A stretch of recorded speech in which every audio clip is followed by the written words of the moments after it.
पीड़ा की चीखों में संगीत नहीं ला सकता हूं। आपने कभी कोई नारा ऐसा सुना है? गुस्ताखे श्री कृष्ण की एक ही सजा, गुस्ताखे राधा की, गुस्ताखे राम की, गुस्ताखे हनुमान जी की एक ही सजा। लोग मेरे घर तक आ गए, 15 लोग, हथियार लेके, कार्बाइन लेके, पिस्टल लेके, बंदूक लेके। उन सेकुलर हिंदुओं को आप क्या कहना चाहेंगे कि ना तंत्र काम में आता है, ना मंत्र काम में आता है, जो शीश काट दे दुश्मन का वो यंत्र काम में आता है। मैं राजा भैया की इस बात का समर्थन करता हूं कि उन्होंने कहा कि जो ओवैसी ने कहा था हैदराबाद के निर्मल के मैदान में, वो गलत नहीं कहा था। आतंकवादी कौन होते हैं? एक हाथ में कुरान, एक हाथ में बम। आपके तो सपोला ही पैदा होगा ना, और सपोला काटेगा। ऐसे लोगों का इलाज कौन कर सकता है देश में बेहतर? ये तो आप क्या उम्मीद करते हैं योगी जी से? तो पत्थर फेंकेंगे। उनकी आरती उतारने के लिए सरकार जो है पुलिस को कहेगी कि इनकी थाल ले जाके आरती उतारो। सपा सरकार में दंगाई जो था, उस मौलाना को मुजफ्फरनगर स्टेट प्लेन भेज के, चार्टर प्लेन भेज के लखनऊ बुलाया गया।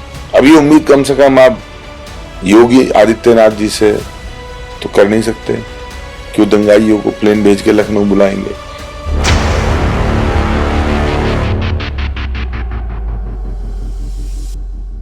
अठहत्तर में तो हमने ये कहा है कि हजारों लोगों को मारा गया। कोई फरत अली डीएम थे, उन्होंने फोर्स भी नहीं भेजी। तो मैं फिर कह रहा हूं, प्रदेश में ऐसी सरकार नहीं है, यूपी के अंदर ऐसी सरकार नहीं है कि वो आपको कुछ भी करने की छूट दे, वोट बैंक के नाम पे, तुष्टिकरण के नाम पे। जो उन्होंने कहा मुख्यमंत्री जी ने, सही कहा एकदम, कि भूत बना दूंगा मारते मारते, सही कर दूंगा इलाज। 6 दिसंबर को फिर मस्जिद की नींव रखेंगे हम आकर। बंगाल में नंगा नाच तब तक ही कर सकते हैं जब तक वहां सरकार नहीं बदलेगी। मार्च के बाद ये बंगाल में भी मस्जिद नहीं बना पाएंगे। में तो है प्रधानमंत्री बनने के, तो आपको कब तक लगता है कि मुस्लिम प्रधानमंत्री देश? इन्हें लगता है कि 2000 आंख खुला तो मां का दामन नाखूनों से त्रस्त मिला, जिनको जिम्मेदारी दी वो घर भरने में व्यस्त मिला।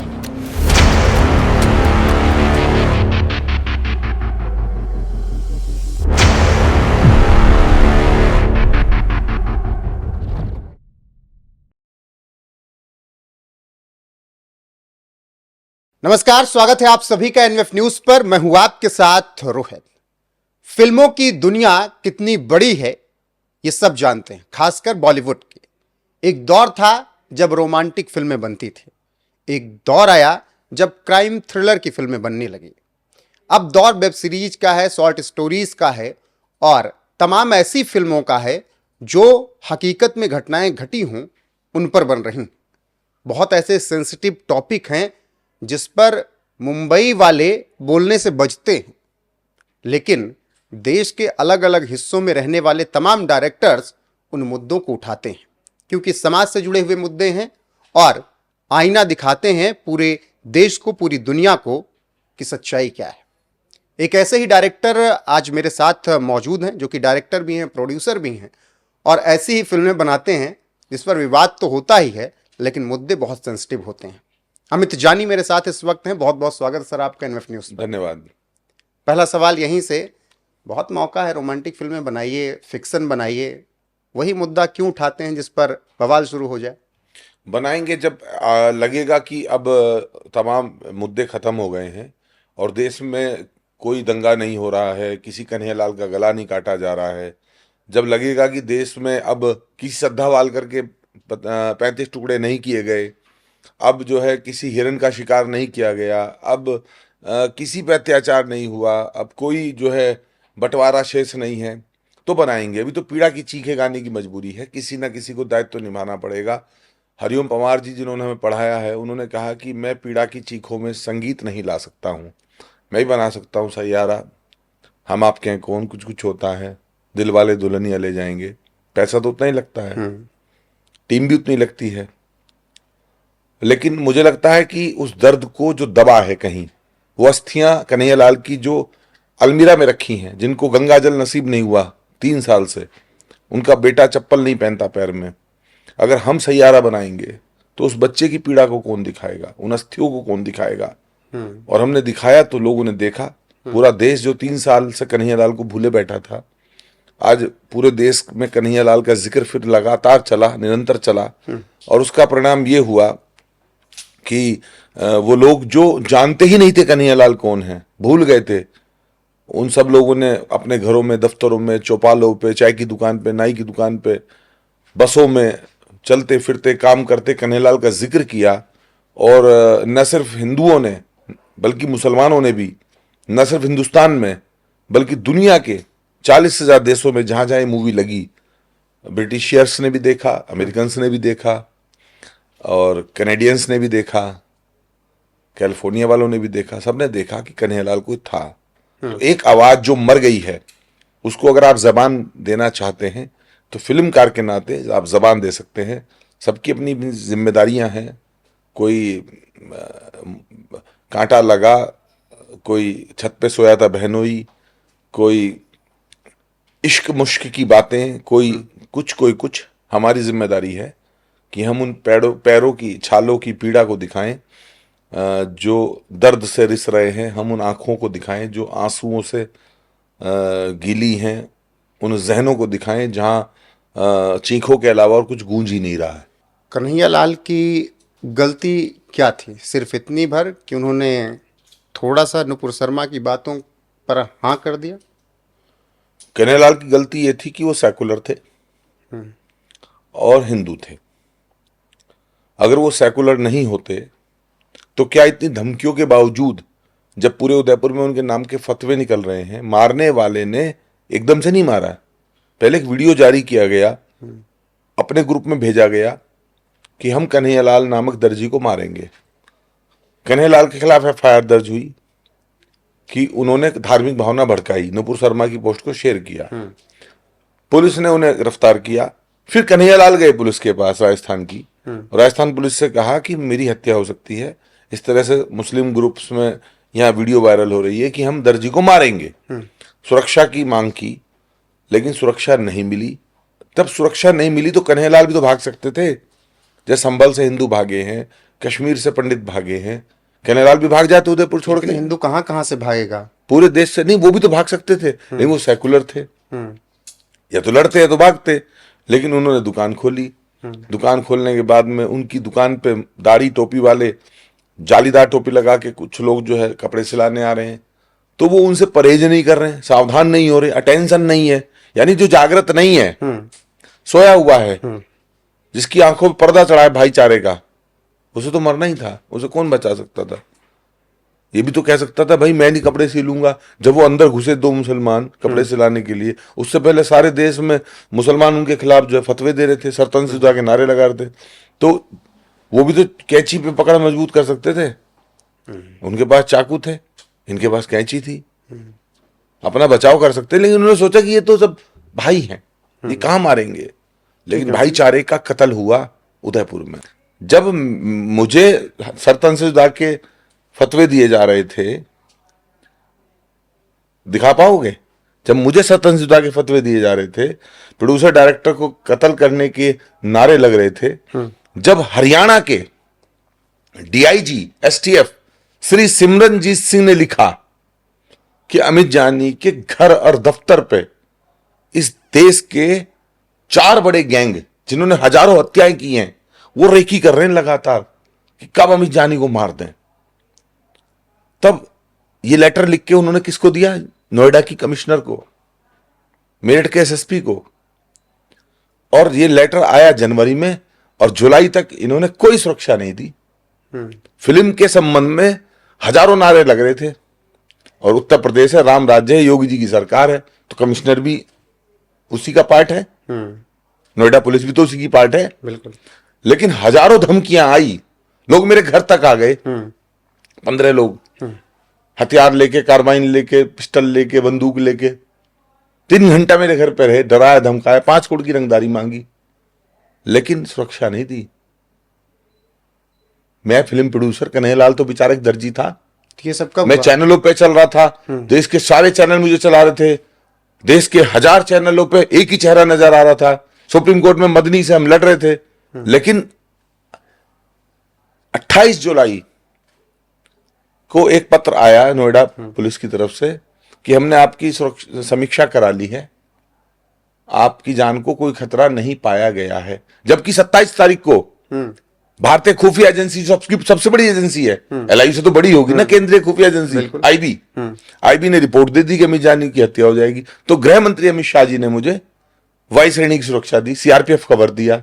आप अंदाजा लगाइए कि केंद्रीय खुफिया विभाग को, सेंट्रल आईबी को लगता है कि अमित जानी की जान को खतरा है। हरियाणा पुलिस के डीआईजी को लगता है कि अमित जानी की जान को खतरा है, और नोएडा पुलिस को नहीं लगता। वो 27 तारीख को सुरक्षा आई है और वो 28 तारीख में अपना लेटर देने आए हैं कि सर वो आपकी सुरक्षा नहीं हो पाएगी। तो मैंने कहा जरूरत भी नहीं है, आप अपनी सुरक्षा अपने पास रखो, जिसको केंद्र सुरक्षा दे दे उसे आप कहां सुरक्षित कर पाएंगे। तो आप सोचो, मैं तो फिल्म प्रोड्यूसर था और केंद्र भी मुझे सुरक्षा ना देता, यूपी पुलिस ने तो दी नहीं थी, केंद्र भी ना देता, और किस दिन नोएडा में आके सरतन से जुदा कह के अल्लाह अकबर कह के मेरा गला काट देता।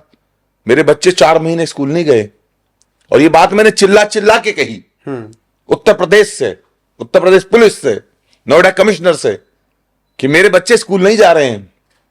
मेरे दरवाजे पे लोग आके जो है गोली चला देंगे, 47 के बस्ट मार देंगे।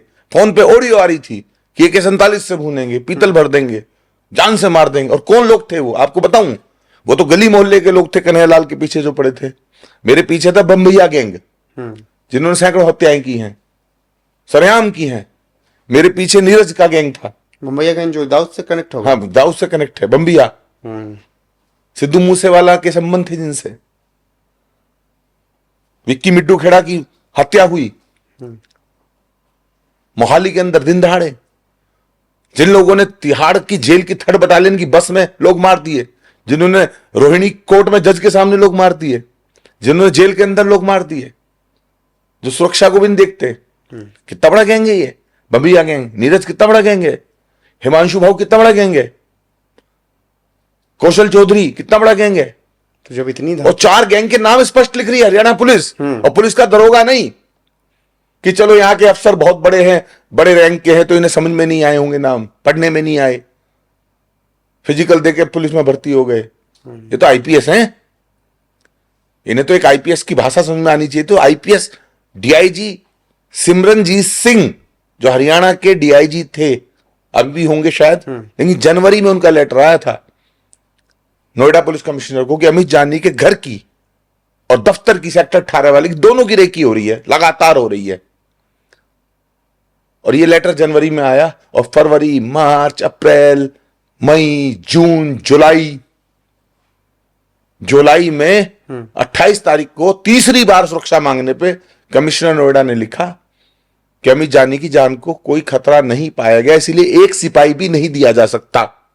जब ये कह रही है नहीं खतरा पाया जा सकता पुलिस, उस समय केंद्र की सरकार, गृह मंत्रालय, आईबी ये कह रही है कि अमित जानी जान को इतना खतरा है कि वायु श्रेणी दी जाती है।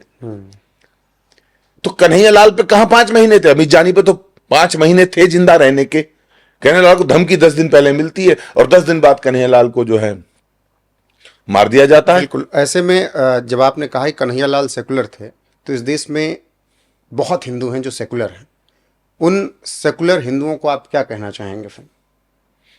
यही कहना चाहेंगे कि मरा वही है जिसने बचने का प्रयास नहीं किया। बचने का एक ही तरीका है, आप पानी में कूदेंगे नहीं तो आप डूबेंगे नहीं। आप अगर 10वीं मंजिल से छलांग नहीं लगाएंगे तो आपका हाथ पैर नहीं टूटेंगे। आप उस तरफ जाइए मत जिस तरफ कांटे बिछे हैं, आप उस फर्जीवाड़े में घुसिए ही मत। आप सतर्क रहिए, सावधान रहिए। लड़ने के लिए अपने पास जो है लाठी डंडे हथियार संकलित करके रखिए।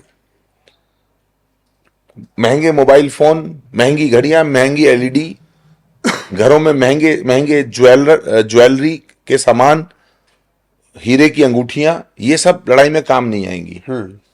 लड़ाई में जो चीज काम आएगी, अमित शर्मा का एक कवि का एक कविता है कि ना तंत्र काम में आता है ना मंत्र काम में आता है, जो शीश काट दे दुश्मन का वो यंत्र काम में आता है। अर्जुन बिना धनुष के नहीं लड़े, राम बिना धनुष के रावण से नहीं लड़े। हमारे सभी भगवानों के पास शस्त्र है, आप शस्त्र के लिए अप्लाई करो। नहीं दे कोई डीएम, तो हजारों लोग मांगो, हो सकता है 1000 लोगों पे लाठीचार्ज हो जाए, लेकिन अगर पूरा जिला शस्त्र मांगेगा और नहीं देगा डीएम, तो आप जो है घेराव करिए, धरने बैठ जाइए। कैसी सुरक्षा होगी बिना हथियार के? लाइसेंस ही तो मांग रहे हैं, कट्टे को आर्म्स एक्ट से निकालने के लिए थोड़ी कह रहे हैं। 2 लाख का, 3 लाख का, 4 लाख का पिस्टल हम खरीदेंगे, नियमों का पालन हम करेंगे, आप हमें शस्त्र दीजिए। और जो लोग हमें शस्त्र नहीं दे सकते, फिर वो अपनी सुरक्षा हटा दें, वो खुद क्यों घूम रहे हैं सुरक्षा में? आपने जो बात कही मुझे याद आया, कुंडा के विधायक रघुराज प्रताप सिंह हैं, हाँ उन्होंने भी यही बात महाकुंभ के दौरान कही, और बार बार वो कहते हैं कि हिंदुओं को अपने घरों में शास्त्र के साथ शस्त्र भी रखना पड़ेगा। राजा भैया ने कहा कि हैदराबाद वालों ने जो कहा कि 15 मिनट के लिए अगर पुलिस हट जाए तो हिंदू साफ हो जाएंगे, हैदराबाद वाले ने गलत नहीं कहा, क्योंकि हिंदुओं को सोचना चाहिए कि उनके घर में लड़ाई के लिए क्या है। मैं राजा भैया की इस बात का समर्थन करता हूं कि उन्होंने कहा कि जो ओवैसी ने कहा था हैदराबाद के निर्मल के मैदान में, वो गलत नहीं कहा था, और ये सच बात है। 15 मिनट के लिए पुलिस हटा दीजिए, पुलिस माने थाने और ये जो सेंटर की फोर्सेस हैं, या जो पीएससी है, जो आरएफ है, जो सीआईएसएफ है, जितनी भी फोर्सेस हैं, चाहे स्टेट की हो चाहे सेंटर की हो, इसी के बल पे हिंदू जो है कह रहा है कि हम हैं, हम हैं।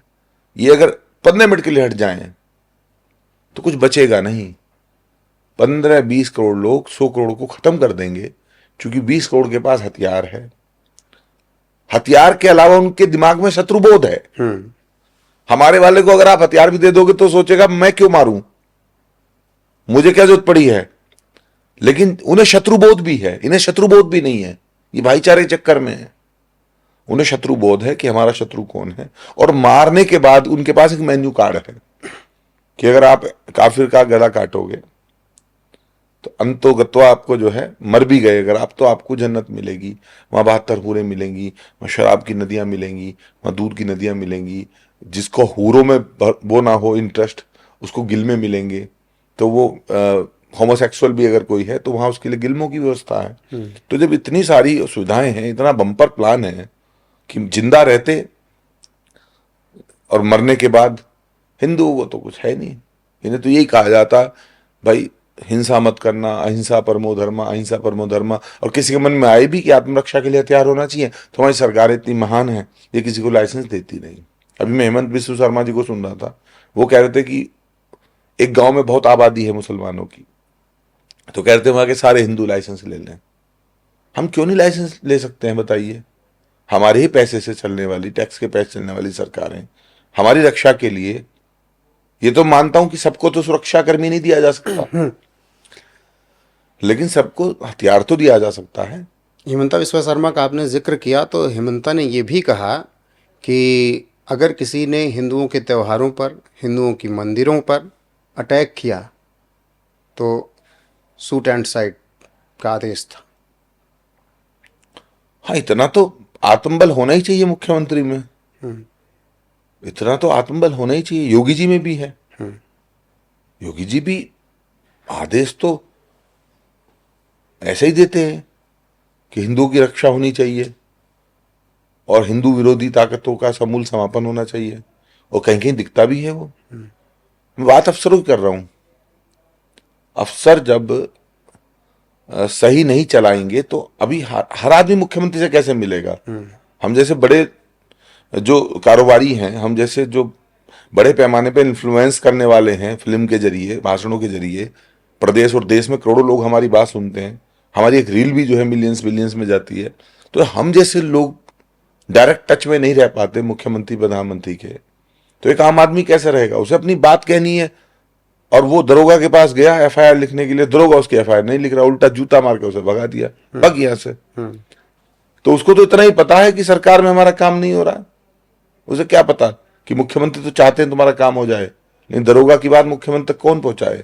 बिल्कुल, अभी तक तो बात होती थी कि चलिए पढ़ लिख लेगा एक तबका तो थोड़ा आगे बढ़ जाएगा, कट्टर पंथ वाली विचारधारा हट जाएगी। लेकिन लाल किले के पास ब्लास्ट ने यह भी बता दिया कि भैया, हालांकि इससे पहले भी कसाब भी देखा, लादेन भी देखा, अफजल भी देखा, साहब पढ़े लिखे सिविल इंजीनियर, कोई डॉक्टर उमर मोहम्मद और उसकी टीम आपने देखी, तो पढ़ने लिखने के बावजूद भी वो कट्टर पंथ नहीं निकल रहा है इस दिमाग से। सद्दाम हुसैन भी पढ़ा लिखा था, 50,000 कुर्दों को जहरीली गैस छोड़ के मरवाया। 9 साल तक युद्ध चला ईरान और इराक का। 10 लाख से ज्यादा सिया मारे गए। छोटे छोटे 4-4, 6-6 महीने के बच्चों के सिर पे AK-47 की नाल रख के उड़ा दिया गया। गद्दाफी भी पढ़ा लिखा,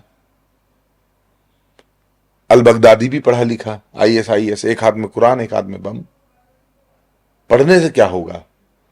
WTC में जिन्होंने हवाई जहाज को मारा, 9/11 उन्हें पता था कि हवाई जहाज को अमेरिका में इस रेंज में उड़ाना है कि वो रडार से बाहर रहे। उन्हें हवाई जहाज उड़ाना भी आता था और वो आर्किटेक्चर भी थे। उन्हें भी पता था कि इस पूरी इमारत के इस हिस्से में अगर हवाई जहाज को मारा जाएगा तो ये पूरी भरभरा के गिरेगी। इतने पढ़े लिखे लोग थे, लेकिन अंतोगत्वा क्या हुआ? सांप के तो सपोला ही पैदा होगा ना, और सपोला काटेगा। तो कौन कितना पढ़ा है, कौन कितना नहीं है, जिसके अंदर राष्ट्रवाद की भावना ही नहीं है। अगर राष्ट्रवाद की भावना है, सर्वधर्म समभाव की भावना है, तो तुरस खान भले ही बहुत नहीं पढ़े थे, लेकिन तो भी वो राष्ट्रवादी थे। अब्दुल कलाम पढ़ लिख के डॉक्टर बने तो वो राष्ट्रवादी थे। और जो गद्दार है, जिसके दिमाग में ही फितूर है, जिसके दिमाग में ही फतवा है, जिसके दिमाग में ही जिहाद है, उसे आप चाहे डॉक्टर बना दीजिए, चाहे वो PhD करा दीजिए, वो करेगा आतंकवाद ही।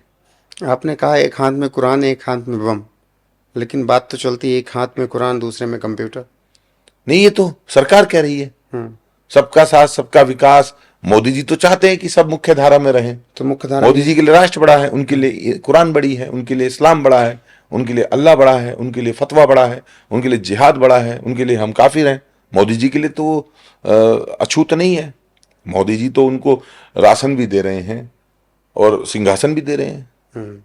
कितने लोगों को टिकट देते हैं, कितने लोगों को मंत्री बनाते हैं। यूपी में भी एक मंत्री बना है, कोई अंसारी करके सरकार बनी थी 2017 में, दानिश। तो वो तो सम्मान भी दे रहे हैं और सामान भी दे रहे हैं। सम्मान भी और सामान भी। राष्ट्रीय स्वयंसेवक संघ ने बाकायदा मुस्लिम मंच बनाया हुआ है। राष्ट्रवादी मुसलमान है कोई तो आ जाओ भाई। अब राष्ट्रवादी को बुलाया जा सकता है, लेकिन वो अंदर रह के भी कितना राष्ट्रवादी है, इसका कोई पैरामीटर तो नहीं है किसी के पास कि ब्रेन मैपिंग से नाप लें। बाद में वही मुसलमान जो है कन्हैयालाल की हत्या कर देता है, और फिर दूसरी पार्टी के लोग जो है फोटो जारी करते हैं कि देखिए गुलाब सिंह कटारिया के साथ कन्हैयालाल के हत्यारों की फोटो। वो ये कह के थोड़ी आए थे गुलाब सिंह कटारिया के पास कि हम हिंदुओं को मारेंगे। वो तो यही कह के आए होंगे भारत माता की जय, हम भी तुम्हारे जैसे हैं, हम भी जो है इनके खिलाफ है, कांग्रेस की नीतियों के, समाजवादी की नीतियों के। वो भी तो यही कह के आए होंगे। तो इसीलिए बीजेपी तो कहती ही है कि एक हाथ में कंप्यूटर और एक हाथ में कुरान, लेकिन कंप्यूटर लेना चाहे को तभी न दे पाओगे। अब कंप्यूटर दिया है जो है तरक्की को खोजने के लिए, और उसमें मैं लॉगिन करके ढूंढ रहा हूं बम बनाने का फार्मूला। उस लैपटॉप का मैं गलत इस्तेमाल करूं तो फिर क्या समाधान है इस बात का? बिल्कुल। अगर उदयपुर फाइल्स पर फिर आऊं मैं, तो कन्हैयालाल के हत्यारों को जमानत मिल गई, बेल मिल गई, बाहर हो गए। उसी समय आपकी फिल्म की बात चर्चा हो रही थी, आपकी फिल्म को रोक दिया गया। तो ये नैरेटिव चला कि देखिए माननीय जज साहब ने फिल्म को रोक दिया क्योंकि उससे हिंसा हो सकती है, लेकिन जिन्होंने गला काटा, वीडियो बनाया, उनको जमानत दे दी गई। अब ये तो देखो लॉर्डशिप क्या कर दें क्या ना कर दें, वो तो देश में उनके निर्णय पे तो कोई क्या ही सवाल उठा सकता है। लेकिन ये बड़ी हास्यास्पद बात थी कि कन्हैयालाल के हत्या का आरोपी भी कह रहा है कोर्ट में आके। ये तो खूबसूरती है इस देश की, लोकतंत्र की, संविधान की, कि कन्हैयालाल का हत्यारा भी कह रहा है कि साहब इस फिल्म से देश की सांप्रदायिक सद्भाव को आग लग सकती है। हंसना नहीं चाहिए मुझे क्योंकि सेंसिटिव वाकई में ये बात। हाँ, मोहम्मद जावेद 8 नंबर का एक्यूज्ड, जो टोटल 11 एक्यूज्ड है NIA की चार्जशीट में, उसमें 8वें नंबर का जो एक्यूज्ड है मोहम्मद जावेद, वो सुप्रीम कोर्ट, हाई कोर्ट दोनों जगह आया, और वो सरकार के पास भी गया, केंद्रीय सूचना प्रसारण मंत्रालय के पास, श्री अश्विनी वैष्णव के यहाँ। तीनों जगह उसने अर्जी लगाई और तीनों बार उसका यही तर्क था कि इस फिल्म के आने से देश के सांप्रदायिक सौहार्द, हिंदू मुस्लिम भाईचारा, गंगा जमनी तहजीब खराब हो सकती है साहब। और उसको भी सुना गया। 8 दिन सरकार ने सुना केंद्र की। हमने तो ये भी सुना कि कहा गया कि अमित जानी दंगे करवाना चाहते हैं देश में। कहां हुए दंगे? ये दिल्ली जो दंगा हुआ था मैंने कराया था, ये उदयपुर फाइल ने कराया था। ये जो मुजफ्फरनगर में दंगा हुआ था 2013 में, ये उदयपुर फाइल ने कराया था। जो बरेली में डीआईजी का सर फोड़ दिया गया था, ये दंगा मैंने कराया था। 2024 में संभल में जो दंगा हुआ जिसमें अनुज चौधरी के पैर में गोली मारी गई, डीएमएसएसपी की हत्या की साजिश थी, ये दंगा मैंने कराया था। जितने दंगे हुए हैं आज तक इस देश के अंदर, हजारों हिंदू मारे गए, कश्मीर से लेके बंगाल तक, मुर्शिदाबाद से लेके केरल तक, क्या अमित जानी और उदयपुर फाइल ने कराए हैं, या योगी जी ने, या मोदी जी ने कराए हैं, अमित शाह जी ने कराए हैं? ये तो योगी और मोदी के विरोधी कह रहे हैं। दंगे वही करता है जो हिंदू नहीं है। हिंदू दंगे करता ही नहीं है। जो अमित शाह जी ने कहा पार्लियामेंट में, एक हिंदू कभी आतंकवादी नहीं हो सकता है, उसी बात को बल देते हुए मैं कह रहा हूं कि एक हिंदू कभी दंगाई हो ही नहीं सकता है। उसको दंगे का समय ही नहीं है, उसे बच्चे पालने हैं, उसे अपने, जिन्हें बच्चों को 5 साल का होते पेच का हाथ में हिंदू पकड़ा तो एक देना। ही 2 बच्चा कर रहा है ना, 2 भी कहाँ, एक ही। हाँ, तो उसमें इतने बच्चे नहीं है ना कि वो दंगे करे, और 1-2 मर भी गए तो कोई बात नहीं, बहुत है, अभी अल्लाह की देन है, ऐसे उसका माइंडसेट नहीं है। अब कश्मीर में सेना को पत्थर कौन मारता है? पार्लियामेंट में आके पार्लियामेंट शूटआउट कौन करता है? लाल किले पे आके हमला कौन करता है?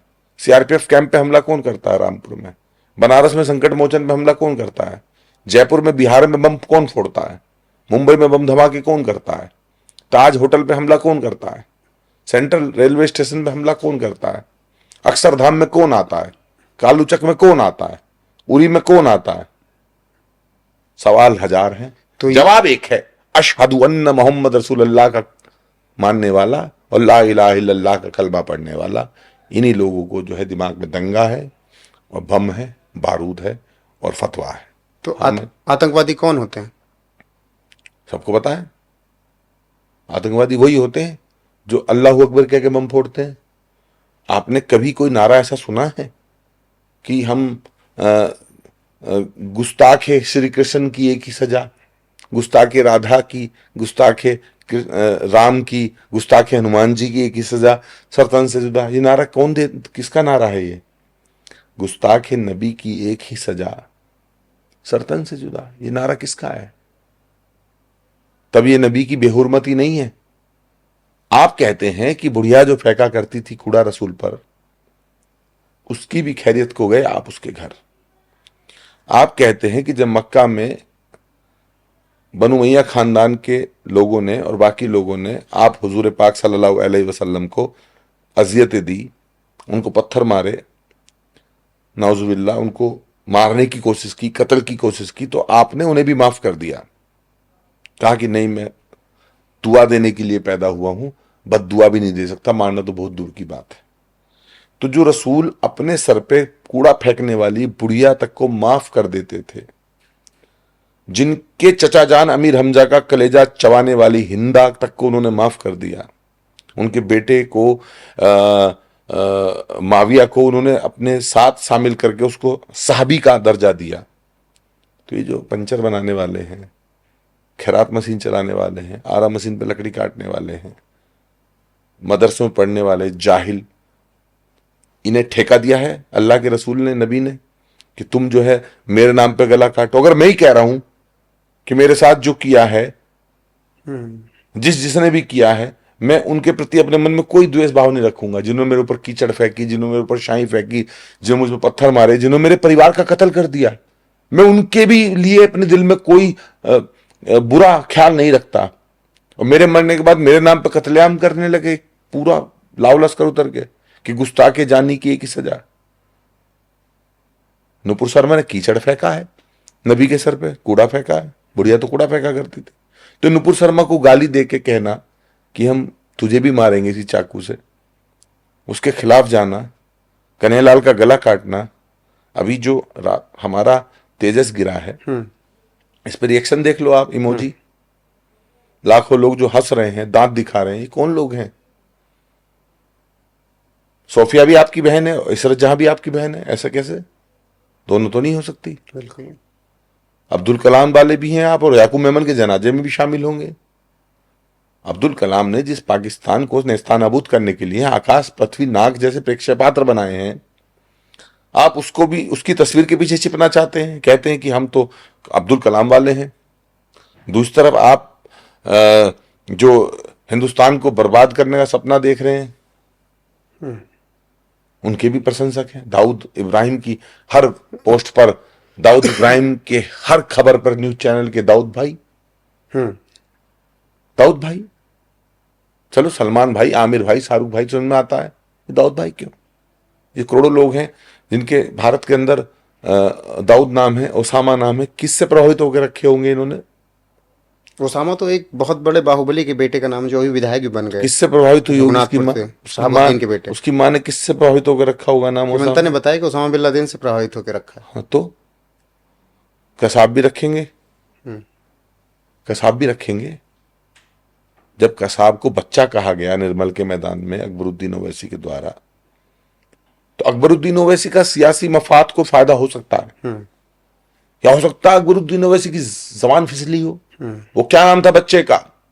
हाँ, अजमल कसाब, यही था भाषण का हिस्सा। लेकिन सामने जो भीड़ खड़ी थी लाखों की, उसने क्यों कहा नारा तकबीर अल्लाहु अकबर?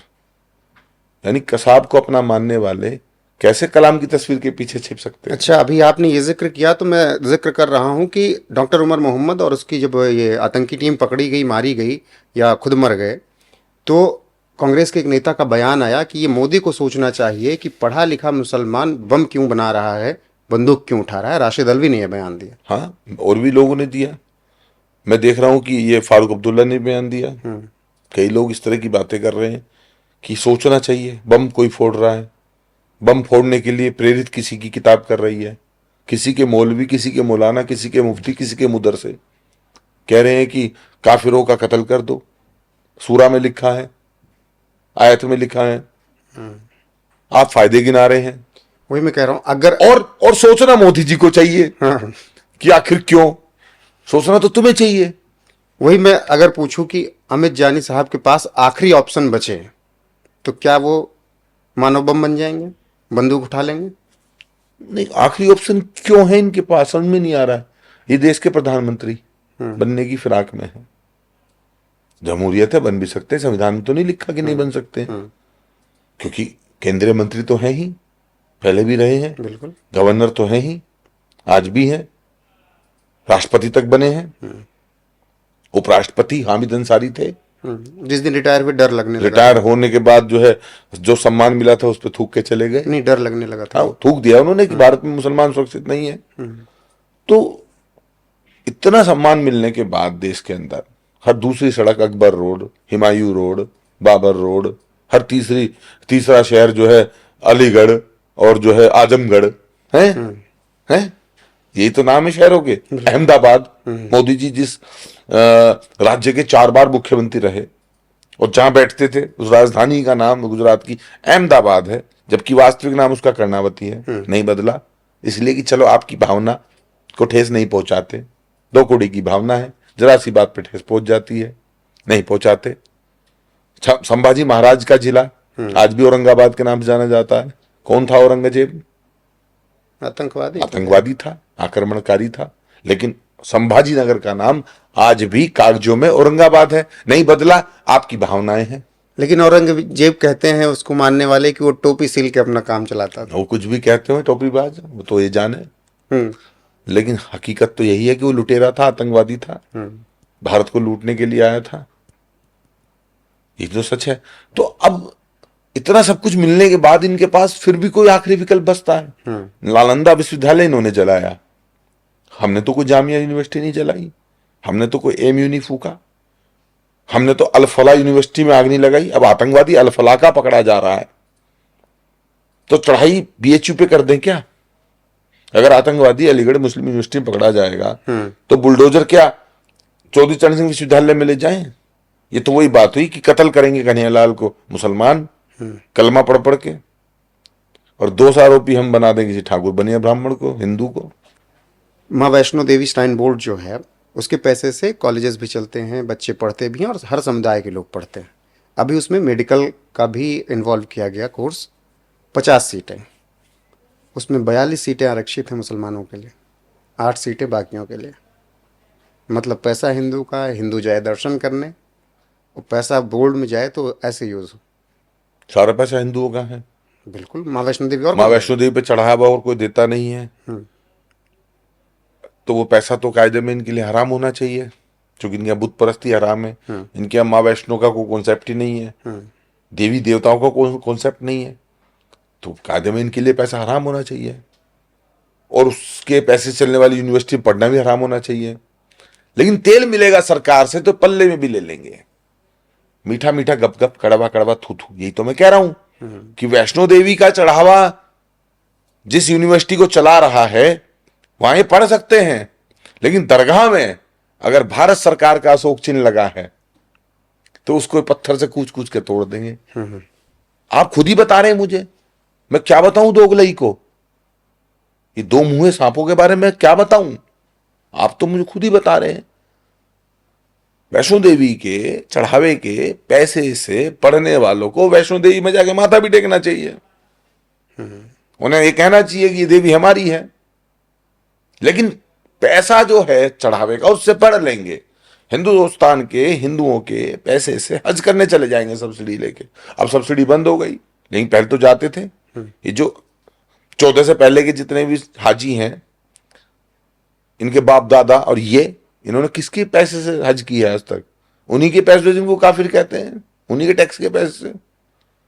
या सोतीगंज में कबाड़ में चोरी कार काटने वाला हाजी गल्ला टैक्स देता था, टैक्स कौन देता है? तो अगर वैष्णो देवी के चढ़ावे के पैसे से पढ़ सकते हैं, वैष्णो देवी जाने के लिए खच्चर चला के पैसा कमा सकते हैं, केदारनाथ के रास्ते में जो खच्चर चला रहे मुसलमान, मुसलमान ही तो हैं, अगर वो केदारनाथ यात्रियों से पैसा लेके अपना पेट पाल सकते हैं, अपना भी और अपने घोड़े का भी, तो केदारनाथ में माथा भी टेक लेना चाहिए। लेकिन जहां फायदा होगा वहां कोई दिक्कत नहीं है। फायदे में तो आप इन्हें एड दे दीजिए, अनुदान दे दीजिए, पैसा दे दीजिए। राशन नहीं ले रहे क्या? चावल नहीं ले रहे, तेल नहीं ले रहे, गेहूं नहीं ले रहे, लैपटॉप नहीं ले रहे, घर नहीं बनवा रहे, लेकिन घर बनवा के भी गाली देनी है मोदी जी को। जिसका खाते हैं उसी पे गुर्राते हैं, जिस थाली में खाते हैं उसी में छेद करते हैं। इसे नमक कहते हैं, और करने वाले को शुद्ध भाषा में कहते हैं। ऐसे लोगों का इलाज कौन कर सकता है देश में बेहतर, राजनेता के तौर पे अगर आप देखें? अब ये तो कहना मुश्किल है कौन कर सकता है, क्योंकि देश संविधान से चल रहा है, यहां कोई तानाशाह तो है नहीं। पता नहीं कब तक जो है हिंदुओं को अपने बच्चों का कत्ल अपने सामने देखना पड़ेगा, अपनी इमारतों को अपने सामने गिरते देखना पड़ेगा। मैं किसी का नाम नहीं ले सकता, लेकिन मुझे लगता है कि अटल जी के बाद मोदी जी आए तो अटल जी से प्रो हैं वो, हिंदुत्व के मामले में अटल जी से प्रो हैं। इनके बाद जो आएंगे मोदी जी के बाद, वो इनसे ज्यादा प्रो होंगे। उनके बाद जो आएंगे उनसे ज्यादा प्रो होंगे, उनके बाद जो आएंगे उनसे ज्यादा एक्सट्रीम लेवल पे होंगे। तो कंटिन्यूअसली जो है देश की सरकार में अगर हिंदुत्व की विचारधारा रही तो हर 5 साल 10 साल में आपको जो चेहरा नजर आएगा वो बदलते बदलते बदलते बदलते एक वो भी चेहरा आ जाएगा जो शायद किसी बड़े डिसीजन पे पहुंचे। लोग जैसे बोलते हैं चाय वाले के बाद गाय वाले का नंबर। हाँ बिल्कुल, लोकतंत्र में किसी का भी नंबर आ सकता है, डेमोक्रेसी है। विचारधारा तो हिंदुत्व का विचार तो प्रबल है। पार्टी ने मान लिया नरेंद्र मोदी जी को प्रधानमंत्री पद का उम्मीदवार बनाया भारतीय जनता पार्टी ने, तो नरेंद्र मोदी जी अपनी छवि के कारण, अपने हिंदुत्व के कारण, अपने प्रखर राष्ट्रवादी तेवर के कारण सत्ता में आए।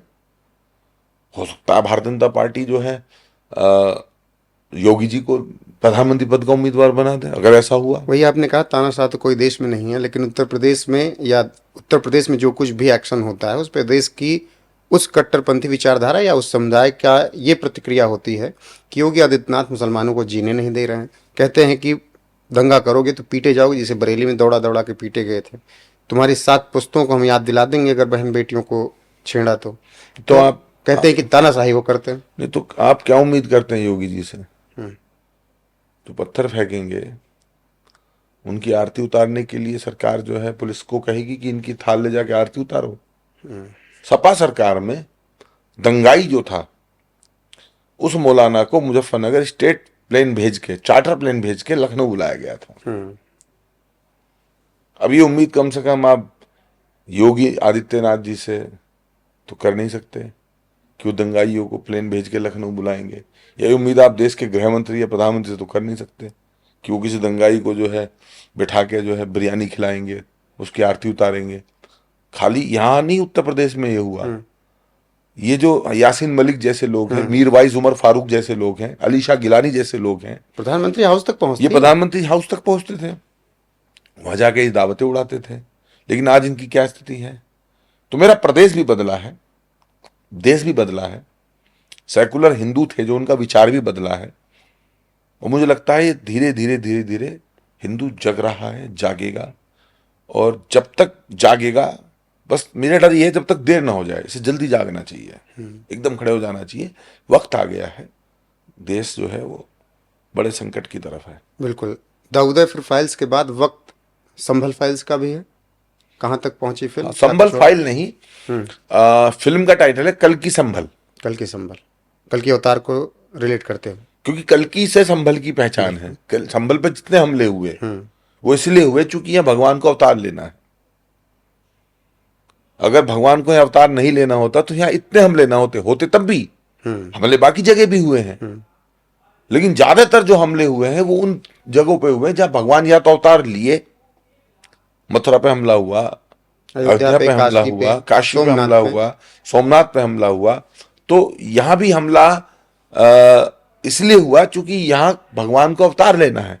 कंस को जब कहा कि जिस बहन को तू विदा कर रहा है उसी के पुत्र के द्वारा तेरी हत्या होगी, तो उसने तुरंत जो है कहा इस बहन के बच्चे में जीने नहीं दूंगा, बंधक बना लिए बहन और बहनोई, देवकी और वासुदेव।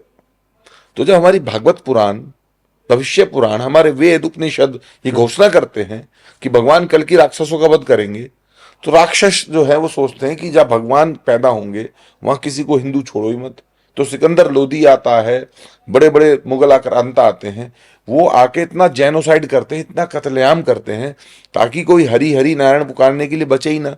कोई पुकारेगा नहीं तो भगवान आएंगे कहां से? तो कल इसलिए संभल टारगेट हुआ। और एक बात आपको बता दूं, देश के बंटवारे के समय कहीं 9% मुसलमान बचा, कहीं 2% मुसलमान बचा, कहीं 1% बचा, कहीं 6% बचा।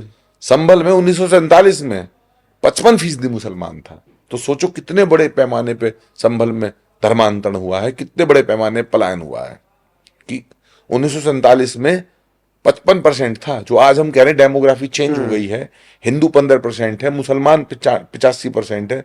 तो ये 5 से 95 या 15 से 85 नहीं हुआ है, ये 47 में भी 55 था और 85 हो गया, और अब 85 हुआ है। तो कल की संभल में स्टोरी क्या होगी? 1978, 1978, 1976, 1973, ये सारे दंगे। 1978 के खास करके दंगों का जिक्र करूं तो अभी तक क्या आप लोगों ने पढ़ा है? हम लोगों ने तो बताया जब दंगे हुए सब कुछ हुआ। 78 में तो हमने ये पढ़ा है कि हजारों लोगों को मारा गया। कोई फरत अली डीएम थे, उन्होंने फोर्स भी नहीं भेजी, हिंदू मरते रहे, कटते रहे, घर जलते रहे, बच्चों को मारते रहे, जिंदा जला दिया। प्रशासन ने कोई मदद नहीं की। राम नरेश यादव चीफ मिनिस्टर थे और संभल में नंगा नाच हुआ, हिंदुओं को कश्मीर की तरह मारा काटा गया, रेप किए गए महिलाओं के, बेटियों के, बच्चों के। और आज 2024 में लोगों को संभल इसलिए याद आया क्योंकि संभल में फिर एक बार दंगे की साजिश हुई। हालांकि इस बार दंगा सफल नहीं हो पाया क्योंकि वहां बहादुर एसएसपी थे। राजस्थान की मिट्टी और राजस्थान की रवानी जो उनके खून में है, कृष्ण बिश्नोई, और वहां के डीएम राजेंद्र सिंह, राजेंद्र पेंसिया, तो उन्होंने कहीं ना कहीं जो है डट के मुकाबला किया और दंगा नहीं होने दिया, कर्फ्यू नहीं लगने दिया। बाकी कोशिश तो 2024 में भी यही थी कि 78 अधिकारियों ने डट के मुकाबला इसलिए किया क्योंकि लखनऊ से फ्री हैंड थे सब। लखनऊ का भी रोल है। अगर लखनऊ से आदेश आ जाए कि नहीं करना है, कुछ नहीं करना है, और खास वोट बैंक को कुछ नहीं कहना है, तो फिर डीएमएसएसपी क्या करेंगे? और लखनऊ से आदेश आ जाए कि करो और डीएमएसएसपी के अंदर आत्मबल ना हो, दोनों ही बातें हैं ना। तो डीएमएसएसपी क्या करेंगे? लेकिन जब संभल में जिस तरीके से खुदाई हुई, कूप खोदे गए, तमाम मंदिरें मिले, सही हो रहा है पुनर्जागरण संभल? बिल्कुल, संभल में बहुत तेजी से काम हो रहा है। मैंने सुना है 450 करोड़ रुपए जो एक वो परिक्रमा बनेगा उसके लिए। मैंने सुना है कि संभल में जो रास्ते हैं उनके चौड़ीकरण का काम शुरू करने के लिए बड़ा बजट उत्तर प्रदेश सरकार योगी जी ने दिया है। 4 लेन 6 लेन बनेंगे। कल की धाम का उद्घाटन करके प्रधानमंत्री जी ने ठप्पा लगा दिया कि संभल हमारा है, भगवान कल की हमारे भगवान है। जो विवाद था 16 साल जो है शफीकुर रहमान बर्क और आचार्य प्रमोद कृष्णम की लड़ाई हुई, तंबू उखाड़ दिए गए, भगवा झंडा नहीं लगने दिया गया, संभल एकदम गायब था। संभल जीवित कैसे हुआ? संभल गायब था, पिक्चर से गायब था, वो जीवित कैसे हुआ? देश के प्रधानमंत्री ये कहते हैं कि मैं संभल आऊंगा और कल की धाम की जो शिला है उसका पूजन करूंगा। प्रधानमंत्री का आगमन होता है, 2 बार मुख्यमंत्री जी का आगमन होता है, वो प्रधानमंत्री की तैयारियों का जायजा लेने आते हैं। संभल में प्रधानमंत्री जी आके शिलान्यास करते हैं, शिला पूजन करते हैं। तो फिर अब इतनी हिम्मत तो अभी किसी की है नहीं देश के अंदर कि जहां योगी जी खड़े हों, मोदी जी खड़े हों, देश की और प्रदेश की डबल इंजन की सरकार खड़ी हो, वहां कोई पत्थर फेंक दे। और पत्थर फेंका जब 24 नवंबर को, तो 26 तारीख से फिर इलाज भी शुरू हुआ। तो उसका इलाज भी फिर किया। संभल से अब थोड़ा आ जाए बरेली। बरेली, अभी आलम मोहम्मद के नाम पे बवाल हुआ, हाँ और फिर योगी आदित्यनाथ का बयान होगा, मौलाना भूल गया था कि सत्ता में कौन बैठा है। हाँ इतना पीटेंगे कि 7 पुश्तें याद रखेंगे। हाँ। फिर उसके बाद हुआ कि यार इस तरीके से भाषण दे के और मामला बिगाड़ कर दिया जा रहा है। तो योगी आदित्यनाथ का जो एग्रेसिव रवैया है, उसके बाद बरेली में जो कुछ हुआ उस पर अमित जानी क्या सोचते हैं? बरेली में तो आइला मोहम्मद के पोस्टर तख्ती लेके सड़कों पे नंगा नाच करना, उसकी कोई तुक नहीं थी। उस तो नवरात्रों का समय था। नवरात्रि पे जब पूरा देश जगदम्बा जगदम्बा जगदम्बा जगदम्बा पुकार रहा है, चारों तरफ मंत्र गूंज रहे हैं, भजन चल रहे हैं माता रानी के, उस समय आपको याद आया आई लव मोहम्मद? नवरात्रि में पैदा हुए थे मोहम्मद? रमजान का महीना था क्या? 12 वफात थी क्या? ईद उल मिलादुल नबी थी क्या? तुम्हारी 2 ईद आती है, मीठी और बकरा ईद, दोनों में से कोई ईद थी क्या? क्यों आप जो है नवरात्रि के माहौल खराब करने के लिए, जहां देवी की शोभा यात्रा निकलनी हो, जहां देवी का काम है, जो सप्ताह जो 9 दिन उनके नाम है, वहां आप आइला मोहम्मद के जुलूस निकाल के माहौल ही तो खराब करना चाहते थे। हम आपसे ये तो नहीं पूछ रहे वाई यू लव मोहम्मद, किस लिए, किस लिए आप मोहम्मद से प्यार करते हैं, ये सवाल नहीं कर रहे। ऐसा जब पोस्टर लेके निकले सब तक, और आज ही क्यों ये प्यार उमड़ पड़ा नवरात्रि में? और आई लव मोहम्मद से किसी को दिक्कत नहीं है, लेकिन मोहम्मद के नाम पे जब आप नारे लगाते हो, नबी के नाम पे जब आप सर काटने की बात करते हो, जब आप उस आई लव मोहम्मद के जुलूस में पाकिस्तान जिंदाबाद के नारे लगाओगे, किसी गरीब ठेले वाले का ठेला पलटोगे, किसी गरीब जो है चूड़ी बेचने वाले की दुकान लूटोगे, किसी खोमचे वाले का रेड़ी पलटोगे, जब आप वहां किसी लड़की का दुपट्टा खींचोगे, तो मैं फिर कह रहा हूं प्रदेश में ऐसी सरकार नहीं है, यूपी के अंदर ऐसी सरकार नहीं है कि वो आपको कुछ भी करने की छूट दे वोट बैंक के नाम पे, तुष्टिकरण के नाम पे। जो उन्होंने कहा मुख्यमंत्री जी ने सही कहा एकदम कि भूत बना दूंगा मारते मारते, सही कर दूंगा इलाज कर। वही बात अब यहाँ पर ये कि चलिए आई लव मोहम्मद के पोस्टर तक थे तो आप लगा रहे थे, लेकिन जब आपसे कहा गया कि दुकानों पे नाम लगा लो तब आपको दिक्कत होने लगी। हाँ, लगा लो। ये तो आपके मैं पॉडकास्ट के माध्यम से कह रहा हूं, इतना हिस्सा भले ही काट के आप जो है रील बना दीजिए, शॉर्ट में डाल दीजिए। जब हम देहरादून जाते हैं तो एक मोहम्मद शाकिर का रेस्टोरेंट है जिसको कहते हैं ग्रैंड चीतल, खतौली में पड़ता है। उसमें सारा स्टाफ लगभग मुसलमान है, काम करने वाला, पकवैया से लेके खिलाने वाला तक।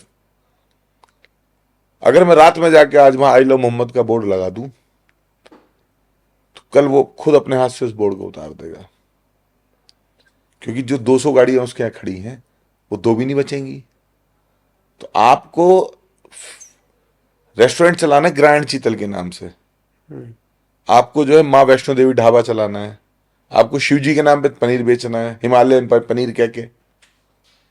तो आप अगर यहां से लेके वहां तक जितने ढाबे हैं, अगर सरकार ने ये कह दिया, मुख्यमंत्री ने कह दिया कि अपने नाम बताओ, मोहम्मद आरिफ लिखो, मोहम्मद शाबिर लिखो, मोहम्मद शाकिर लिखो, जावेद मुस्तकीम, जो भी हो आप अपनी दुकान के सामने लिखो बड़े बड़े अक्षरों में कि ये दुकान इनकी है, तो आपको तकलीफ है कि ये नाम क्यों पूछ रहे हैं, कारोबार में नाम कहां से आ गया।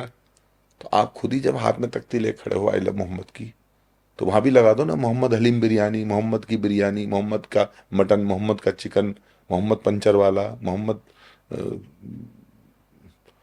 की सब्जी की दुकान, मोहम्मद की टमाटर की दुकान, मोहम्मद की जो है वो क्या बोलते हैं खरात की मशीन।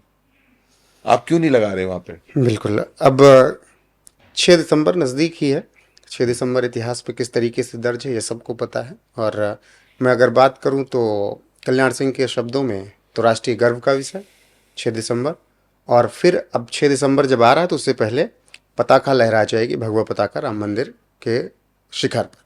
इसी बीच बंगाल से आवाज़ उठती है तमाम नेताओं की, तमाम कट्टरपंथियों की, मुसलमानों की, कि 6 दिसंबर को फिर मस्जिद की नींव रखेंगे हम आकर। देखिए, अयोध्या में जब राम मंदिर बना तब बहुत सारे नेताओं ने कहा कि हम अपने बच्चों को बता के जाएंगे कि यहाँ बाबरी मस्जिद थी, और ता क़यामत इंशाअल्लाह ताला हम याद रखेंगे कि ये बाबरी मस्जिद थी।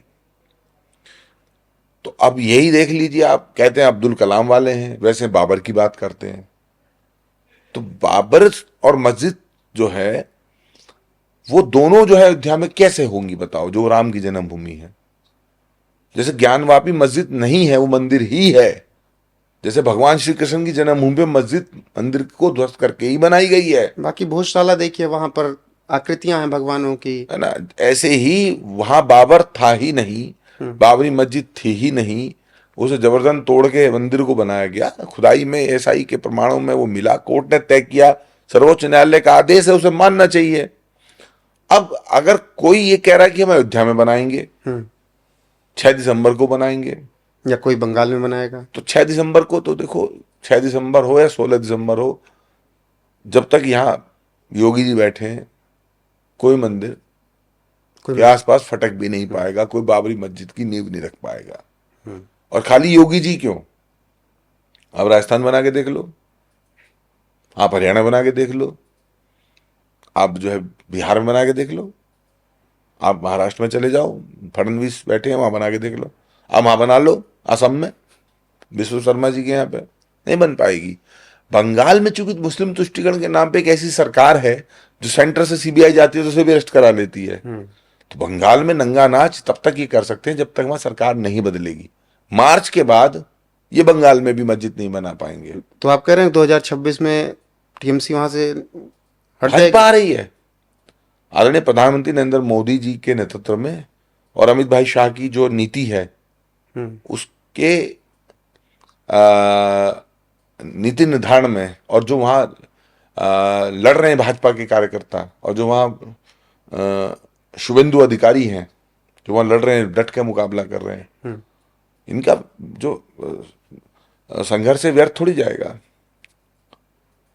जैसे बिहार वैसे ही बंगाल में बीजेपी आ रही, बंगाल में बीजेपी आएगी। फिर बताएं 6 दिसंबर की तारीख क्यों रख रहे हैं, 6 जुलाई की रखें,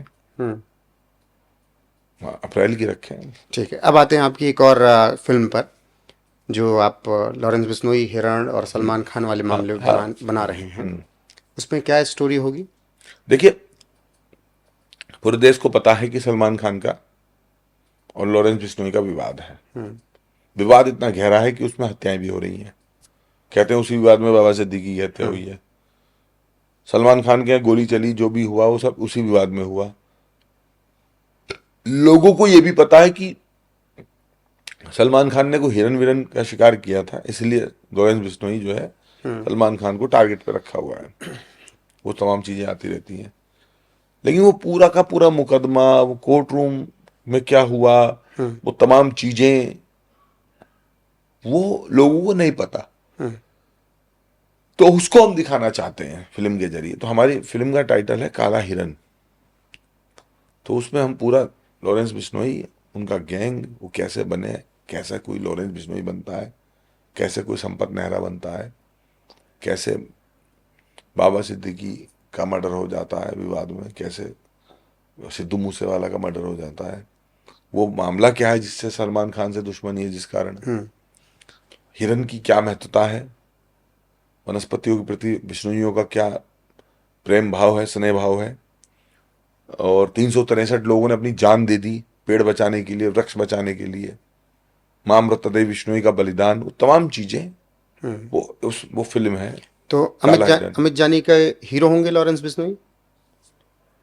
फिल्म में कोई हीरो कोई विलेन फिक्शन में होता है। नहीं, फिल्म की ही बात कर रहा हूँ। फिक्शन अगर फिल्म हो तो उसमें तय होता है कि हम सिंघम बना रहे हैं, तो इसमें हम अजय देवगन को करप्ट पुलिस ऑफिसर दिखाएं कि हीरो दिखाएं।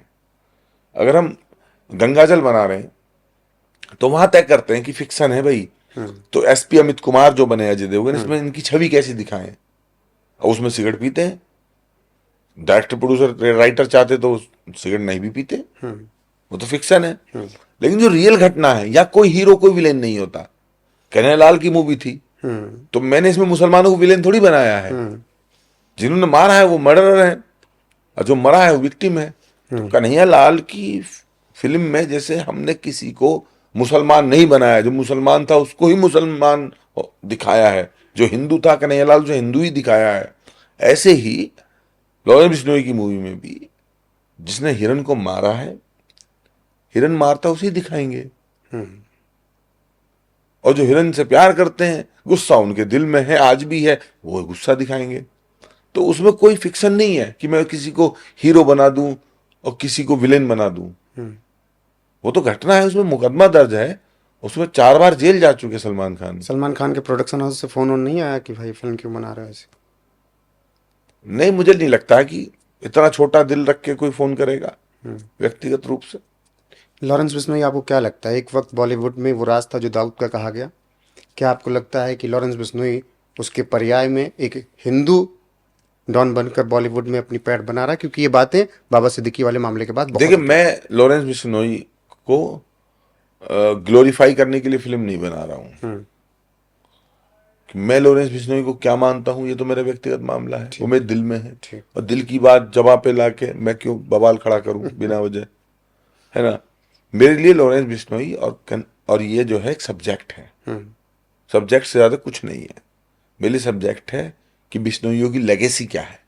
यहाँ एक लॉरेंस बिश्नोई की बात नहीं है इस फिल्म में, यहाँ बिश्नोई समाज के त्याग बलिदान की बात है। कैसे मर मिटे वो पेड़ों की रक्षा के लिए, क्या क्या प्रलोभन नहीं दिए गए होंगे उनको कि हिरन ही तो है, 10 करोड़ ले लो, 20 करोड़ ले लो, 5 करोड़ ले लो। फिल्म भी तो हिट रही थी हम साथ साथ खूब, उसी टाइम का तो पूरा हाँ, केस हम था। साथ साथ हैं हिट रही, सलमान खान की बहुत सारी फिल्में हिट रही। अपने सब्जेक्ट लॉरेंस बिश्नोई से कभी मुलाकात हुई, बात हुई, भले जेल में हो?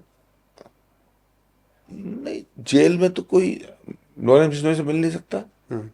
कोई पेशी उसी के दौरान कभी कुछ? नहीं, मैंने कहा ना कि मैं लॉरेंस बिश्नोई मैं सब्जेक्ट के तौर पे बात कर रहा हूँ, मैं और जब पर्सनल। से सब्जेक्ट आया, जब से तो साबरमती जेल में, वहां तो कोई मिल नहीं सकता, अहमदाबाद है, और मिलने की आवश्यकता नहीं है, क्योंकि ये उनकी एनओसी पे बनने वाली फिल्म नहीं है, क्योंकि उनकी बायोग्राफी नहीं है। क्योंकि उनकी बायोग्राफी नहीं है। ये वो घटना है जो शिकारी कैसे शिकार करने गए थे और खुद शिकार बन गए, कैसे जो है एक हिरन को मारा। और पूरे जोधपुर, आज जोधपुर का फोटो अगर दिखा दो, ट्रक के पीछे भी अगर गाड़ी जा रही हो और ट्रक पे लिखा हो जोधपुर, मुंबई के अंदर भी, तो कैसे जो है ऐसे जो किसी भ्रष्टाचारी को जो है सीबीआई दिखा दी हो, सीबीआई मुख्यालय फोटो दिखा दिया हो। ये खौफ है। होना भी चाहिए, जरूरी है, डरना तो जरूरी है, हम भी डरते हैं। जो हमारी फिराक में है, बता तो रहे थे आप घर तक आ गए थे। हम बता तो रहे, तो जो हमारी फिराक में उनसे हम भी डरते हैं। बम्बैया बॉलीवुड डरता है ऐसी फिल्में छूने से जैसा आप बनाते हो? उनकी रीढ़ की हड्डी नहीं है। बॉलीवुड के पास। बॉलीवुड की रीढ़ में हड्डी नहीं है। अब देखो देश में कितने बड़े बड़े कांड होते हैं, कोई बोलता है? लेकिन भावना कैस करने आ जाएंगे, पैट्रोटिक फिल्में बनाएंगे, पैट्रोटिक गाने गाएंगे, उन गानों के मोटे पैसे लेते हैं। जनगण मन गाने के पैसे लेते हैं अमिताभ बच्चन। देशभक्ति फिल्में बनाएंगे, फिल्मों में जो है शहीदों की के रोल नहीं करेंगे, सैनिकों के रोल करेंगे, ब्रिगेडियर मेजर बनेंगे। लेकिन अगर देश में सैनिक शहीद होगा तो श्रद्धांजलि नहीं देंगे। बाबा सिद्दीकी के पहुंच जाएंगे लाइन लगा के सब, अब्बा जान मर गए। लेकिन देश में बड़ी घटना हो जाती है, देश में बम धमाके हो जाते हैं, पहलगांव पे तो नहीं बोले। बताओ बॉलीवुड ने कितनी पहलगांव की निंदा की। लेकिन फिल्म बनाएंगे पहलगांव पे, देखो ऑपरेशन सिंदूर के तो पक्ष में नहीं बोले। लेकिन ऑपरेशन सिंदूर में जो एक्टर बनेंगे, जो फिल्म बनेगी इस पे, तो सब वही बनेंगे, देशभक्ति दिखाएंगे पर्दे पे। इनकी देशभक्ति मुंबई वाले जो बॉलीवुड वाले हैं, मुंबई वालों की नहीं, बॉलीवुड वालों की, इनकी देशभक्ति पर्दे पे दिखती है 10-20 करोड़ रुपए का पैकेज लेके। ग्लिसरीन लगा के रोते हैं। अभी भी क्या कहते हैं, दाऊद गैंग का इन्वॉल्वमेंट है बॉलीवुड में? दाऊद जिंदा है कि नहीं पता नहीं, अभी तो नहीं पता है कि नहीं है, क्योंकि बहुत सख्ती है मनी लॉन्ड्रिंग पे भी, चीजों पे, अपराध पे नियंत्रण लगा है, अपराध के प्रति सरकार का जीरो टॉलरेंस का रवैया है। बहुत सारी चीजें जो हैं, अब जैसे मुझे 4 गैंग धमकी दे रहे, फिर मैं बैठा हूं तो किस लिए बैठा हूं? क्योंकि सरकार ने मुझे तुरंत जो है सुरक्षा दी, सेंट्रल गवर्नमेंट ने मुझे तुरंत सुरक्षा दी, इसलिए बैठा हूं मैं। तो अभी नहीं पता कि वहां क्या स्थिति है, लेकिन मिजाज अभी वही है, क्योंकि इतने दिन खाया है। कहते हैं ना, उम्र तो सारी कटी इश्क बुता में मोमिन, आखिरी वक्त में क्या खाक मुसलमान होंगे। जो अब तक पलते रहे थे बॉलीवुड के टुकड़ों पे, वो आखिरी वक्त में क्या राष्ट्रवादी होंगे। वाह। अब अगर तमाम बातें आपसे करने के लिए हैं, 1 घंटा बीत गया पता भी नहीं चला। लेकिन आखिर में जाते जाते 2-3 सवाल हैं। सबसे पहले तो अमित जानी के फेवरेट एक्टर कौन है, एक्ट्रेस कौन है? ठीक, मेरा फेवरेट तो अजय देवगन और अक्षय कुमार है। अब एक ही सवाल में 2 नाम डाल देता हूँ, ठीक, कोई बात नहीं, ताकि कोई ऐसा न रह जाए कि ये नहीं। एक्ट्रेस मधुबाला। मधुबाला। नहीं में अब नहीं, में मुझे को ये नहीं कह सकता कि ये है वो नहीं है, नहीं कह सकता। अमित जानी किसके साथ फिल्म बनाना चाहते हैं बॉलीवुड में? मैं हर उस व्यक्ति के साथ फिल्म बनाना चाहता हूँ जो अच्छा एक्टर है, चाहे वो मंडी हाउस में थिएटर ही करता हो। एक्टिंग आनी चाहिए, पहली शर्त है। यहाँ नवाजुद्दीन सिद्दीकी, यहाँ मनोज वाजपेयी, यहाँ त्रिपाठी, राजपाल यादव, यहाँ जो है विजय राज जैसे लोग जो है, तमाम लोग जो है जो एक्टर हैं वाकई में। मैंने पहली फिल्म बनाई तो विजय राज के साथ बनाई, देखो। दूसरी फिल्म में चाहता हूँ, दूसरी फिल्म बनाऊँ तो भी किसी ऐसे ही आर्टिस्ट के साथ बनाऊँ, चाहे वो के मेनन हो, चाहे मनोज वाजपेयी हो, चाहे वो जो एक्टर हो एक्चुअल में। तो इसके लिए अप्रोच भी मैं उन्हीं को कर रहा हूँ, ऐसे ही लोगों को ही, संभल के लिए भी। तो मैं तो सबके साथ बनाना चाहता हूँ। मेरे ऐसे नहीं कि कोई सब्जेक्ट मेरा हीरो है, कंटेंट मेरा हीरो है। कन्हैयालाल की फिल्म जितने लोगों ने देखी, यहाँ जितनों ने देखी, विदेशों में जितनों ने देखी, या OTT पे जितने लोग देखेंगे, वो विजय राज जी की वजह से नहीं देखेंगे, वो कन्हैयालाल के लिए देखेंगे। तो यहाँ कंटेंट हीरो था, यहाँ कन्हैयालाल जी हीरो थे। जो अब फिल्म बनेगी उसमें संभल जो कंटेंट है वो हीरो रहेगा। कश्मीर फाइल मिथुन चक्रवर्ती वजह से नहीं देखी गई, कंटेंट की वजह से, कंटेंट की वजह से देखी। ठीक है। अब अगर बीच में एक सवाल छूट रहा था, आपने कहा कि फिराक में तो है प्रधानमंत्री बनने के, तो आपको कब तक लगता है कि मुस्लिम प्रधानमंत्री देश को? इन्हें लगता है कि 2039 तक हो सकता है देश का प्रधानमंत्री मुसलमान हो जाए। गजवा हिंद से भी पहले? गजवा हिंदी, वो तो लोकतंत्र की पावर है ना, कि बच्चे पैदा हो रहे हैं, जो आज वोटर नहीं है वो कल हो जाएगा। हिंदू बच्चे पैदा कर नहीं रहे हैं। आबादी बढ़ाना भी तो एक जिहाद है। जब 55% से 85% हो सकते हैं संभल में, तो 100 भी हो सकते, 2-3 हजार वोटों से ही तो भाजपा जीती है। जिस दिन समाजवादी पार्टी सरकार आ जाएगी दो 4-4 हजार वोट हर सीट पर बढ़ जाएंगे जब। और जब यूपी में समाजवादी की सरकार आएगी तो यही डीएमएसएसपी हिंदुओं पे लठ बजाएंगे, बरेली की बजाय। जो बरेली में हुआ, जो संभल में हो रहा है, ये अधिकारी यही होंगे, आदेश सरकार का होगा। कोई एक आदि खुददार होगा जो कहेगा मैं नौकरी छोड़ रहा हूँ या मैं नहीं कर पाऊंगा ये काम, हथियार फेंक देगा, लाठी फेंक देगा। बाकी सब तो सरकार की जी हुजूरी करते हैं। बिल्कुल। शुरुआत में आपने अपने गुरुजी का जिक्र किया, हरिओम पवार साहब का, मेरे बहुत पसंदीदा कवियों में से एक। उनके बारे में कुछ कहना हो तो? उनके बारे में यही कहना चाहता हूं कि जब तक जिंदा रहेंगे वो इस राष्ट्र के दर्द को जो है गाते रहेंगे।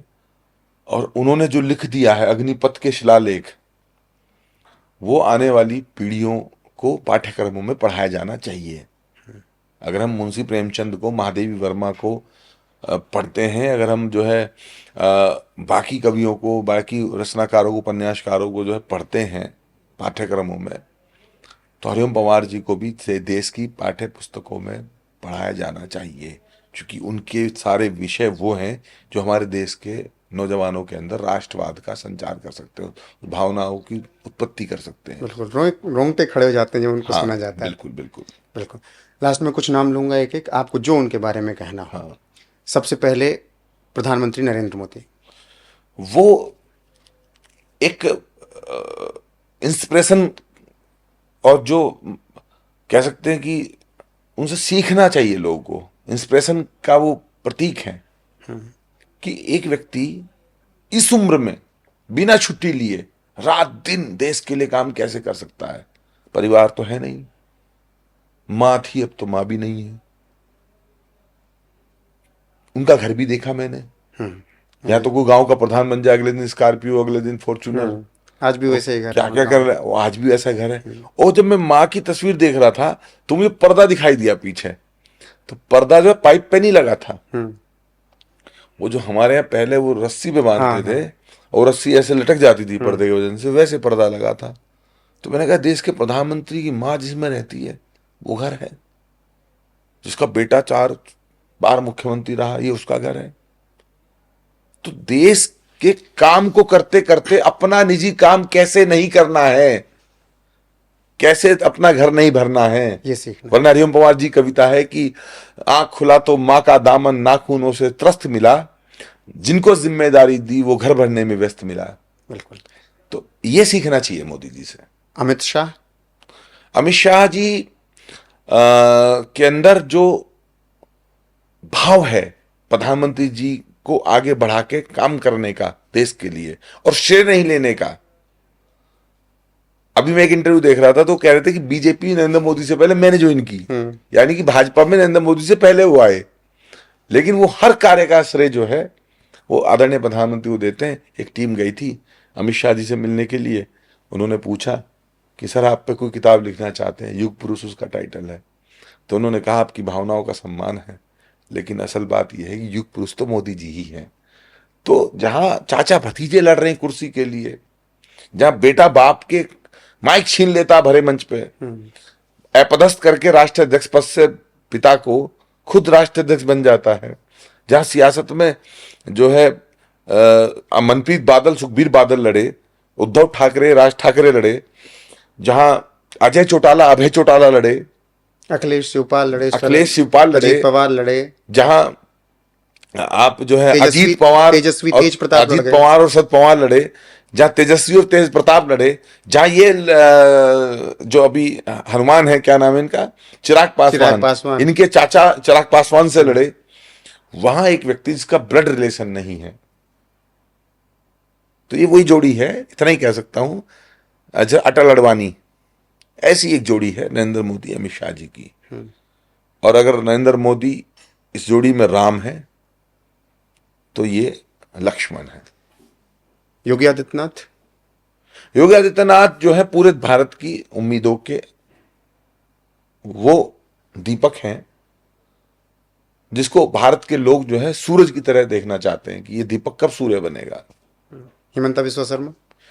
हेमंत बिस्वा शर्मा का मन इतनी जल्दी पलट गया,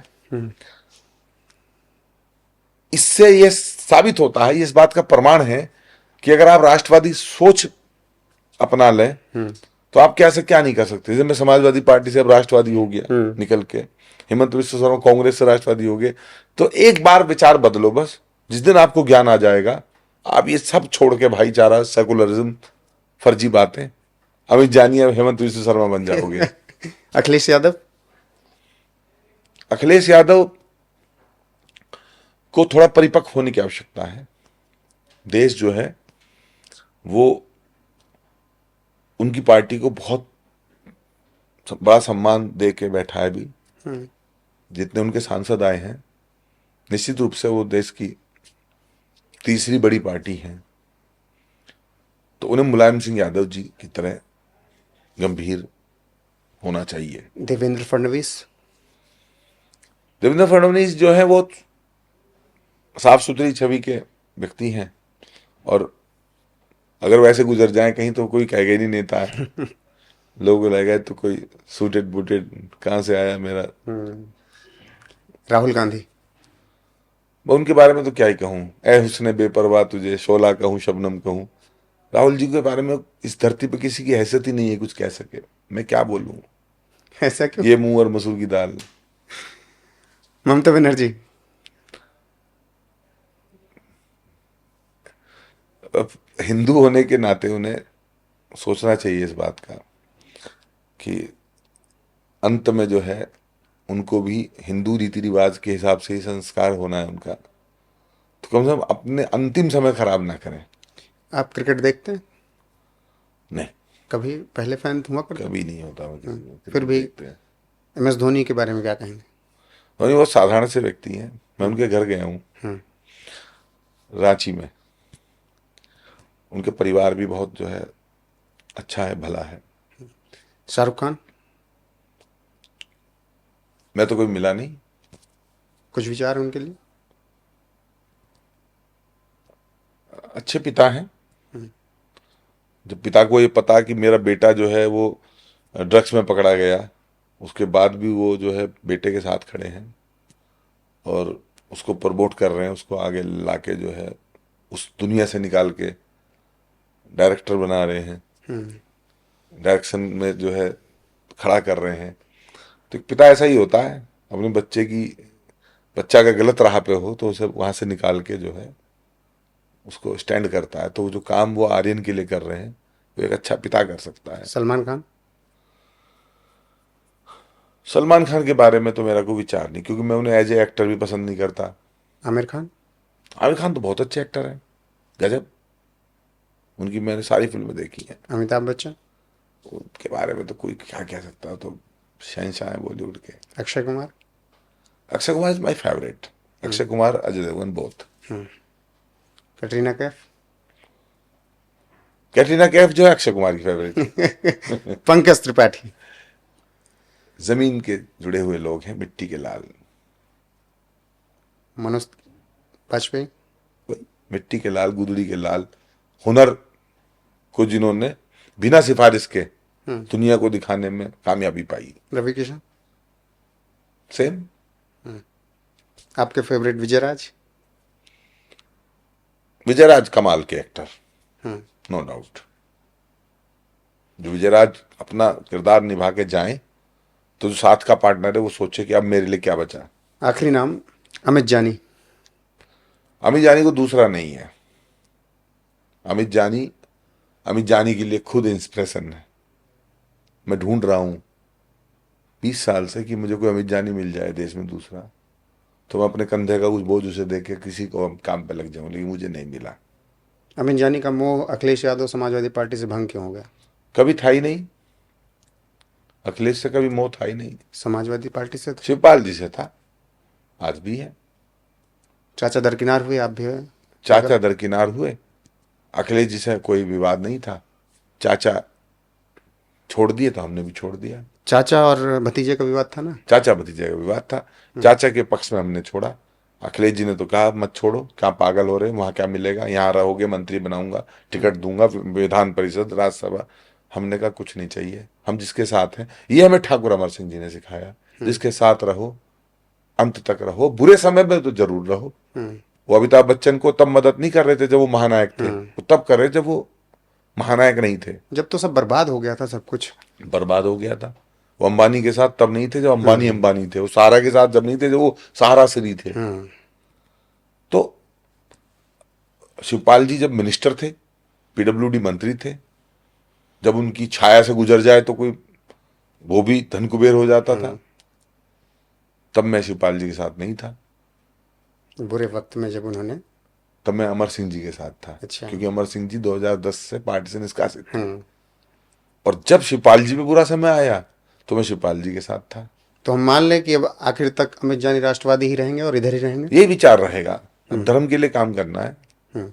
धर्म के जो योद्धा हैं, जो धर्म के लिए लड़ेंगे, चाहे वो मोदी जी हों, चाहे वो अमित शाह हों, चाहे वो योगी जी हों, चाहे वो हेमंत बिस्व शर्मा हों, चाहे वो और अन्य लोग हों, उनके साथ काम करना है।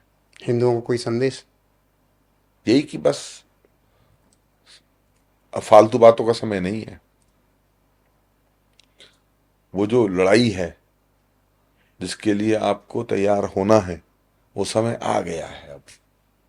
चलिए, बहुत बहुत शुक्रिया आपका जुड़ने के लिए, बातचीत करने के लिए, इतनी लंबी चर्चा में वक्त देने के लिए। उम्मीद करेंगे कि आगे बातचीत होगी, क्योंकि इस लंबी चर्चा में बहुत चीज़ें छूट गई। अमित जानी जी, बहुत बहुत शुक्रिया। धन्यवाद आपका, धन्यवाद। तो ये थे हमारे साथ डायरेक्टर, प्रोड्यूसर और पॉलिटिशियन भी अमित जानी, जो कि तमाम फिल्में बना चुके हैं। उदयपुर फाइल्स हाल फिलहाल में आई। इसके अलावा अभी विश्नोई समाज पर उनकी फिल्म आएगी, संभल पर आएगी, कल की संभल नाम से। और इसके अलावा तमाम ज्वलंत मुद्दों पर वो इसी तरीके से फिल्में बनाकर दर्शकों को जागरूक करते रहेंगे। उनके साथ हमारी बातचीत कैसी लगी, कमेंट सेक्शन में जाकर बताइएगा जरूर।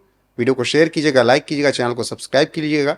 अभी के लिए बस इतना है। किसी और दिन किसी और शख्सियत से यहीं पर मुलाकात करवाऊंगा। तब तक के लिए नमस्कार।